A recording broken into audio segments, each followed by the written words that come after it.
All right. Yeah. Hey, so we're gonna be filming this video talking about Christianity in Japan from a Japanese perspective. So I'm wondering, first off, before we start, can you give us a little introduction about yourself? Okay. So I'm Makoto Norway. I'm now 33 years old, and I teach English to junior and senior high school students. Yeah. And so that's why I can speak English. And I used to be a worker for an kind of an orphanage. Yeah. So there, all the workers were Christians. Yeah. And yeah, and like that. Awesome. So you said you used to work in an orphanage where you worked with a few Christians. Can you share how you personally came to Christianity? How my Yeah, or how did you become a Christian in okay. Japan? Yeah. So when I became a Christian, I was 19 years old. I was a freshman at college.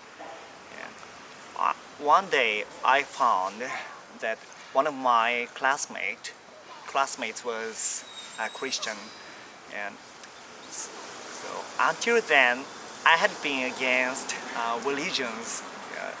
So I didn't like the idea that he believed in God like that, and I was confident that I could beat him in a debate. So that's why to have the chances to talk with him, I asked him to have lunch with me since then.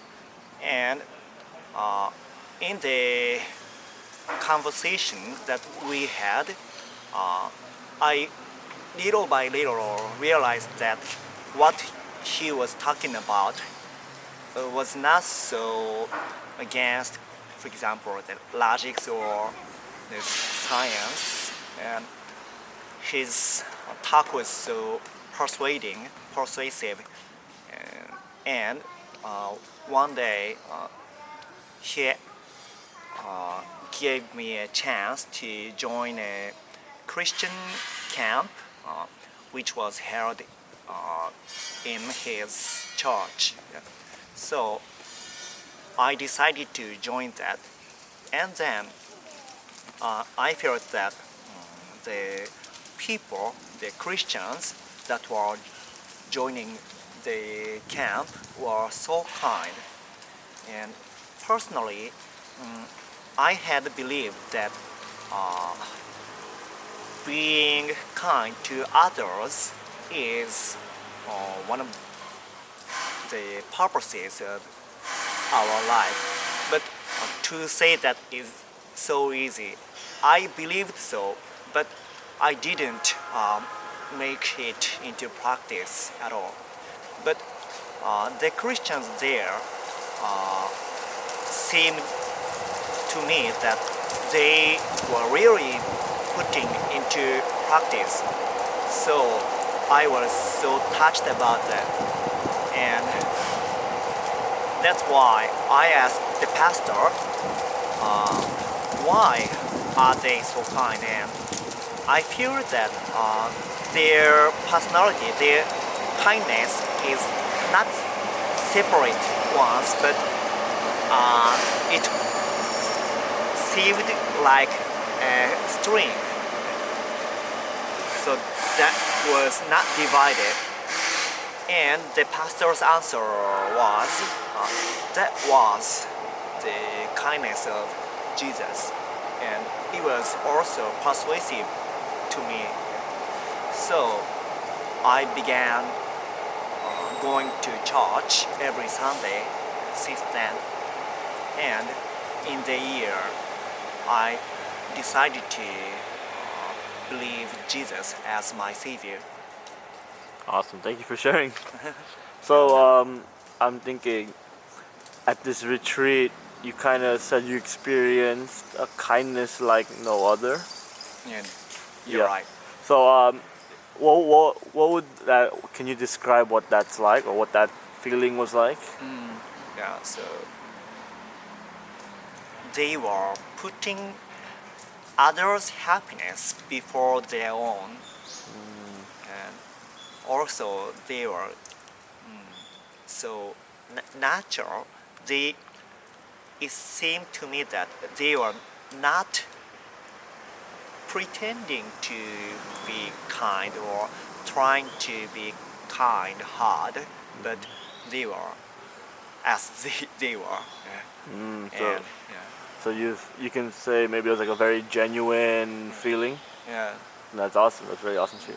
Uh, I guess you said after 1 year you decided to become a Christian. Okay, yeah. that's cool. After 1 year, maybe after 6 months, Hmm. I decided to leave Jesus. Is that did that process include getting baptized or? Yeah. So actually, so maybe it was 8 months after I joined the retreat that I got baptized. Okay, awesome. And then since then, I know you started going to church, and I know you shared with me personally about your family. Uh, can you share a little bit about your family right now? Okay. Yeah. So my family is of four. My parents and I also have a brother. And at first, my parents and my brother seemed shocked about my behavior, my decision, because I think they knew enough about my personality. Yeah. I had been against the things like that, and so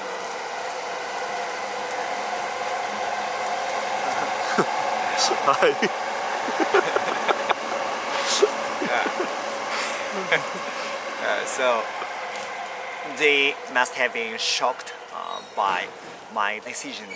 But and so my parents lived in Hokkaido. That was far from Tokyo. I lived in Tokyo then, and when I came back to my hometown, Hokkaido, I conveyed the Jesus way to my parents and also to my friends. And so my mother told me later that she was not comfortable to listen to my story. Yeah, and she was so shocked because so I had lived in Hokkaido since before I became a college student. So my personality changed in my college life, and she didn't like it.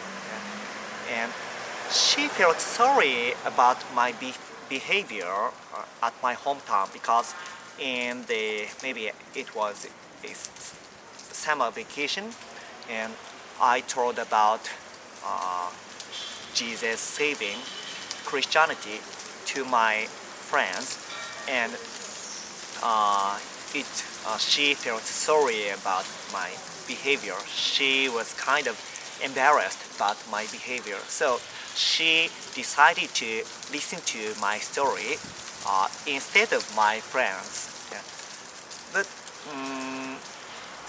little by little, she started to believe the Christianity, and later she became a Christian, and she conveyed the way to her husband, and he also received that. So my brother hasn't been a Christian yet, but my parents have been saved like this, and I'm very happy about that. Yeah, I think this is very encouraging to just hear how your mom was first embarrassed and then she said, fine, just tell me. And then after you tell her, you like changed her mind. So I think that's really awesome. That's very encouraging. That's why. I know you also are married. Yeah. Can you share how or where you met your wife? Or Okay. I met my wife at the church Uh-huh. we used to go. So actually, the first time we met each other was the retreat that I mentioned. At that time, I was not a believer, and she wasn't either. We decided to have a relation after we graduated our colleges. awesome. This is going backwards a bit, but you said in high school or your freshman year, your friend was a Christian, and initially you wanted to challenge him, right? Or you were questioning him. Yeah.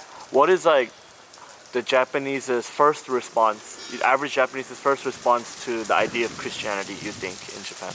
Yeah, maybe, of course, it differs from person to person, so it's difficult to say that every Japanese first reaction to Christianity, but yes, huh? Yeah. So Japanese people don't like religions because all, almost all of the Japanese think that religions are against logics and science. So it seems absurd to Japanese people. So that's why believing in religions is something that they should be embarrassed about. So the Japanese people don't take good reaction to hearing about Christianity or about other religions. Yeah, I think, like you said, I think Japanese people, they, would you say they kind of have to, or it's like, a lot of it is like logic and science-based thinking, because that's how the society is run, right? Like, Yeah, where yeah. like everything, you kind of have to see like in front of you. So, with that being said, what would you say are some like good ways to preach the gospel to a Japanese person? Or Yeah. Yeah. It's a difficult question, I think, but yeah. First, maybe having opportunities to learn about Christianity is a good way, especially when Japanese people hear about Christianity from foreign people. The Japanese people will receive the way better than hearing from Japanese people. I think because if they hear about Christianity from Japanese, then it seems strange to believe in a religion. Yeah. I'm not saying this as an excuse that kind of, so for example, we Japanese don't convey the way to our neighbors, but when the Japanese people talk with the people that are from other culture, then yeah, it will be easier for them to receive the gap, the difference of the way of thinking. And also, yeah, so when you convey the way to Japanese people, they'll be kind of happy about that. I mean, so Japanese people are very afraid of talking with foreign people. So we are very happy to have opportunities to talk with foreigners that are willing to communicate with us. So that's why it's a good way, I believe. Okay. Yeah, because so what you're saying is essentially one way of sharing the gospel is bringing missionaries, for instance, or just Christians in general to Japan, and then exposing them because Japanese people are more open to foreigners. Okay, that makes sense. Yeah. I mean, let me see. I'll just autofocus.